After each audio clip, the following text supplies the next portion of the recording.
Hey, my Married at First Sight Australia fans. Yes, we have another episode to talk about. And yes, it's time for the retreat. But first, we got to talk about how Taylor has returned as she stormed off from the commitment ceremony. Bronte is faced with an intervention from the brides and grooms. And what's going on with Duncan and Alyssa? Yes, we got to talk about it. Welcome back to Romance Review TV. It's Lady T, and I got another recap for you guys. Married at First Sight Australia Season 10, Episode 22. And without any further ado, let's talk about this episode. So, after that whole crazy commitment ceremony, we left off with Taylor storming out. Well, she didn't get that far. It looked like she didn't make it that farther than the Sky Suites. However, Hugo is still reeling from that whole commitment ceremony, but knocks on Taylor's front door, giving us some coffee and hoping to hash everything out. Why, Hugo? Why?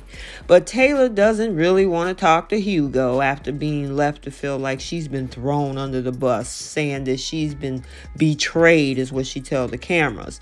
Now, despite her feelings, she let Hugo in and is quick to get on his case about blatantly lying to the experts. But Hugo reminds Taylor that him expressing his feelings is not lying.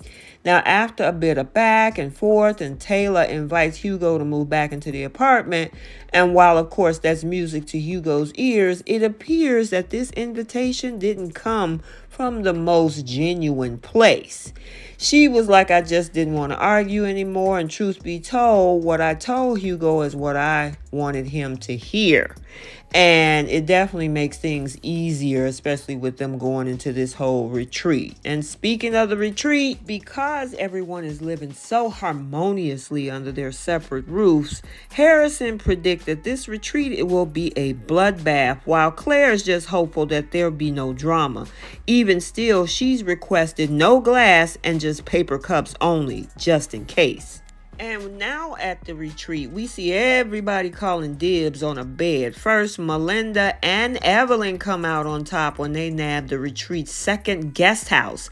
Taylor also has a win in her books when she claims a room with 2 single beds so that Hugo can't get anywhere near her. But it's a request that Hugo is definitely happy to respect. And as for Claire and Jesse, they discover a silver lining when the retreat sleeping arrangement means that they have to share a room and a bed for the first time in a long. These two are in a good place. She even said Jesse and her are great at being funny and having friendly banter, but they lack the intimacy. So she's really hoping that the retreat can romanticize the two of them a little bit. Now, I guess in the spirit of turning over a new leaf, we see Hugo is saying that he's happy to respect Taylor's no intimacy rule. However, as soon as those words leave his mouth, he overhears Taylor telling the other brides this: I've got a super high sex drive. Like, my friends think I'm a freak. My ex and I went to Pound Town every day, like multiple times a day, 4 times minimum. Her weekends were sex marathons, and she said it was like, how many times today can we have you know what? I know I have to watch that word on YouTube. 10 times a day on Saturday. And of course, you know, at this point, Hugo's ears start bleeding. For Hugo, that was a huge slap in the face, according to what he said. And while Taylor's running around telling the girls her little X-rated passions, Hugo isn't even allowed to give her a kiss on the cheek. And he says, you know what, it's pretty clear that she just got a problem with me. And for some unknown reason, Taylor continues talking and even admits that her ex messaged her the other day, hinting at a little phone romance. He knew nothing about it, and why is that happening? It's not okay to do with your ex. And I find it quite interesting that she had this conversation because Harrison had issues with his ex and it was a whole deal. And then, of course, the whole butt dial where they said Dan was showing pictures of his ex and it was a huge deal. Where was it with the ladies? I guess Taylor got away with it. And speaking of Harrison, Harrison goes in guns blazing for Evelyn and Rupert. He says that he is no longer trusting Rupert, although Rupert is unfazed by this and calls Evelyn rude and arrogant, especially after everything that has happened. But yeah, Evelyn, she doesn't seem to be backing down. All of this going on, we see Bronte plays the dutiful wife and defends her husband's behavior. She was like, I'm not going to ever be able to control him, but I'm going to always have his back no matter what. In that very moment, the girls come to the conclusion that Bronte has been brainwashed, and Melinda saying that it's hard to watch. And collectively, the brides try to coax Bronte out of the deep state of hypnosis that Harrison has apparently put her in. Claire calls it emotional manipulation, as she says she recognizes it when she sees it. And of course you do, because you gaslight your own husband a few weeks back saying that you didn't kiss Adam when you did. Melinda says that she's being naive, reinforcing that message when she probably needs to focus on her own marriage. However, Bronte feels attacked. She stormed from the table. She says that she's happy. And yeah, she wanted the ladies to just leave her alone. So we also had girls and boys night, and after spending the day apart, Duncan gets real frosty reception from Alyssa after she expresses her annoyance that he spent most of his day with the boys. It was boys night. Now Alyssa says that she had no idea where Duncan was all day, despite them being at a retreat where no one can step off of the property. Now, Duncan thought that she wanted to spend the day with the girls, and he apologizes for reading the situation wrong. And I mean, I don't understand why Duncan can't apologize and just give me what I need, is what Alyssa tells the cameras. Didn't he just apologize, Alyssa?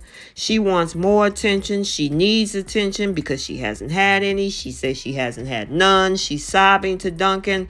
And in an effort to make things right, Duncan offered Alyssa attention she just asked for by offering her a hug. But what happens? Alyssa declines, and she is still upset from that whole argument. Alyssa later drops the bombshell at the girls' night that Duncan is not physically my type at all. And the brides audibly gasp, and Claire's even spit out her drink because Duncan is pretty much everybody's type, even the fans. Now, Duncan and Alyssa separately vent to the brides and grooms about their argument, and let's just say Alyssa's version was a dramatic reenactment, while Duncan was an accurate recount of what happened. And Alyssa was like, oh, I don't want to paint him in a bad light, but he makes me out to be a person that is very needy, very naggy, and I don't want to be that person. And from one drama to the next, I'm telling you, it's a mess. And then from one drama to the next, Bronte decides to bite the bullet and confront Melinda. Bronte tells Melinda to be called naive was offensive. And Melinda was like, well, I hope it wasn't a gang up thing because that's not where we were coming from. We've all been in relationships where we didn't know until the end that they were crappy relationships. But Bronte assures everyone that her and Harrison are legit and that they're even talking about her moving from Perth to Sydney to be with him. Evelyn sums it up with everyone's feelings when she says to the camera, I feel like right now Bronte needs an exorcism because she has the devil talking in her ear, and the devil is Harrison, and in need of something else to do apart from pointlessly trying to save Bronte from Harrison. Melinda and Evelyn decide to eavesdrop on the boys' night where they say, let's go have an adventure and we'll report back to the girls. And you know, this can only mean disaster.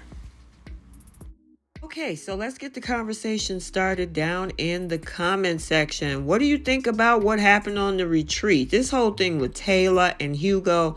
Hugo should have went home when Taylor decided to go home. Just leave already. She don't want to be here, and she actually is having phone romance with her ex. Yeah, that ain't cool. And then this whole situation with Bronte having an intervention, being, I guess, confronted by the other ladies. What are your thoughts? So I hope you enjoyed this recap. Stay tuned for other recaps on this channel. And until the next video, like, comment, and subscribe. And we will see you next time. Bye.